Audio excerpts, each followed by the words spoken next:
Hello everyone, Howard here.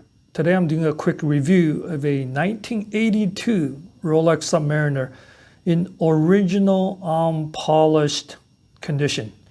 While most watch reviews I do are newer models, new releases, but when I come across an older piece, I definitely want to do a quick review. So I've done a 1977 DRSD double red sub a couple years ago. I'll leave the link in the description below. But this is a 1982 piece. Original condition, model number 16800. It was produced, I think, from 1978 to 79, then all the way through 1989, basically a 10-year run. Prior to this model was the 1680. Then after this model was 168000 briefly, then the more modern 166101. So this one's interesting because it's original condition, unpolished. You will see a lot of these marks and scratches on the case. But in terms of the size, it hasn't really changed, even though this watch was 40 years old compared to today's modern subs. This one was a 40 millimeter the case, lug to lug. Basically from one end to another end is about 48 millimeters. It's 12 millimeters thick. It really hasn't changed. It has a NATO band right now, so it looks a little bit thicker, but actual thickness is 12, and the lug width is about 20 millimeters. And compared to today's modern sub, I actually do have a cermet or kermit. It's a ceramic bezel, so it's the cermet. It's almost the same size. The one on the right is 40.6 millimeter. Lug to lug is about 48. 12.3 is the thickness versus the 12, and the 21 lug width. Obviously, case design has changed a bit. We'll compare that a little bit more. But back to this piece. So this was considered, transitional years because it still has the non-glossy matte. You can see from this angle, matte black dial. I think started 1984. All subs became, with a glossy black dial. And you can see the difference, right? The matte is just non-shiny, and this here one on the right side is obviously a glossy peaks. Looks just a lot more shiny. Obviously, the one on the right is a new watch as well. And you can see immediately when you look at this watch, two things, catch your eye right away. Number one is the marker color, right? These are like a light beige. Originally, it's white. Again, if you compare to the one on the right, it's clearly the one on the right is clear white.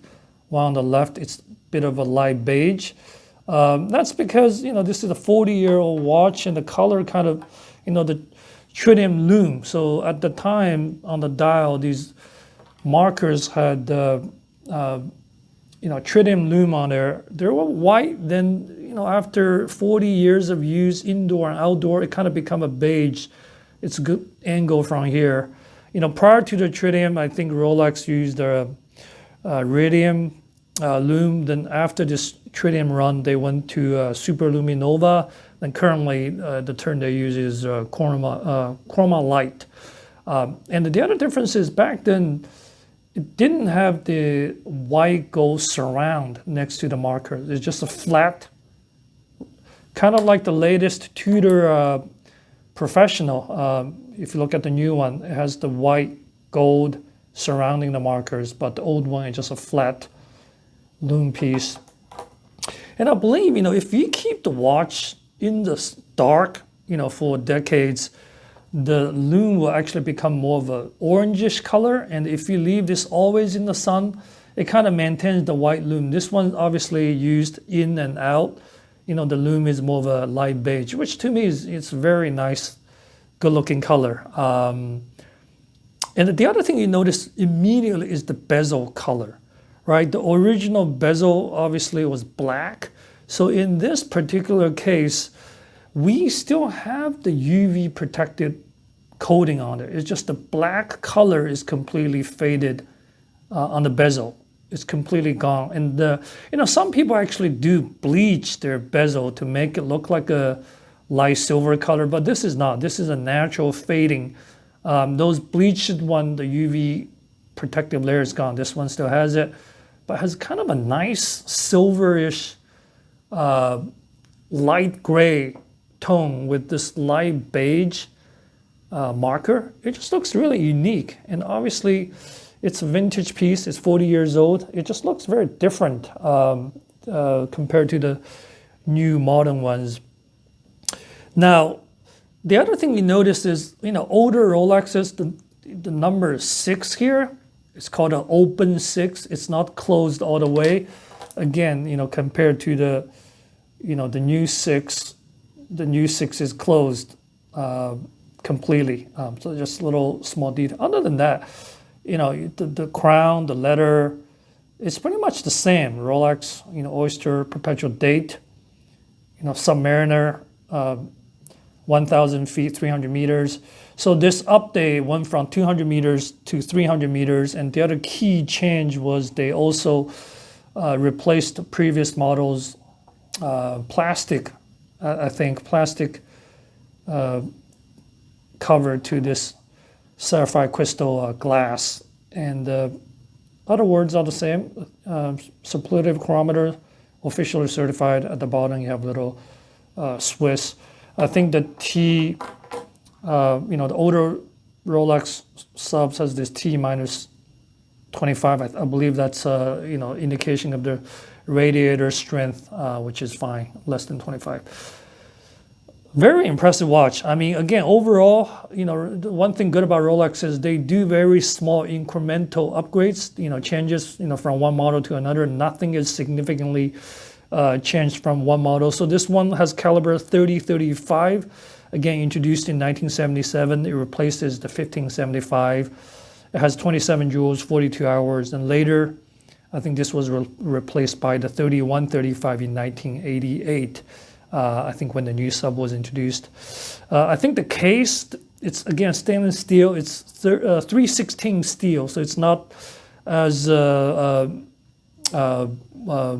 well known as the later 904 that followed. So again, as I mentioned, this one's interesting because it's original unpolished. You can see on the case on the side, there's a lot of scuffs and a little scratches, and that sometimes makes it more valuable, because owners like to see how the watch is in original condition. Obviously, this watch, 40 years without being polished, you're gonna see these normal wear and tear scratches and all that. And the other very interesting thing is, Rolex, the crown on the side, except the Sky Dweller, when there's a mechanism when you lock it, the crown always face up in this upright position.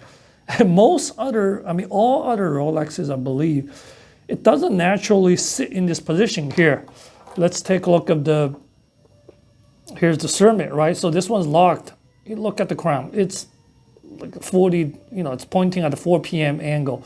So that's one interesting, it just happens in this case. It's sitting upright. Very nice. I think all the crowns, when it's locked, it should look like this. Lastly, I just want to take a look at the case. As I mentioned, the case size really hasn't changed too much, but you can see on the side, there's obviously the one on the right has a little bit different profile of the crown guard. And also, if you look, a little bit harder to see on the camera, but if you look at the shape of the side case versus this one, there certainly looks a little bit more skinnier, slightly different versus the newer model. And also a look here from the front view. But again, to the untrained eyes, overall, they kind of look the same, right? If you're a Rolex fan, aficionado, obviously you'll notice these subtle details, but overall, it's very interesting, classic 40-year-old watch. Let me put on my wrist to see how it looks. Oh, by the way, before I change, I just want to show what I have today. So this is I own a lot of Casio watches, even though I have some nice fancy watches, but I love the Casios, and this is one of my all-time favorites. It's like $30 to $40.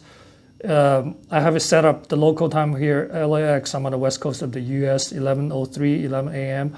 Now here's my second time zone, which is actually pointing at 2:03. This is the hour, this is the minute.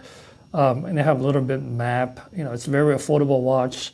You know, it's in metal. I have a black one in plastic as well, but I prefer this metal one a little bit more. I actually removed the name here that scratched the case a little bit, but anyway, it's a cool everyday cheap one if you don't want to wear your Rolex Patek AP Vacheron every day.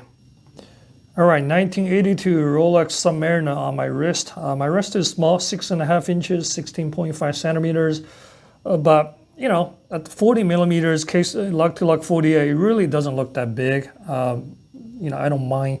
40 is perfect for me. I can even go with a 42. I mean, it looks a little bit thicker because of the NATO from the side profile, but overall, I got plenty space between the edge of the lug to the edge of my wrist on both sides.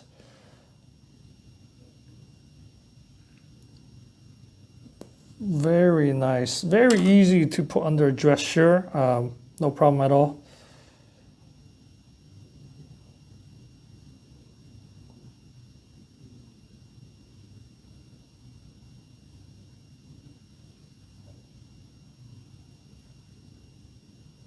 All right, price-wise, you know, these were originally sold, I think, around $1,000, $950, I think, in 1982. I'm not sure exactly what the price was in 1982, but that's equivalent to $3,000, you know, adjusting for inflation in today's price.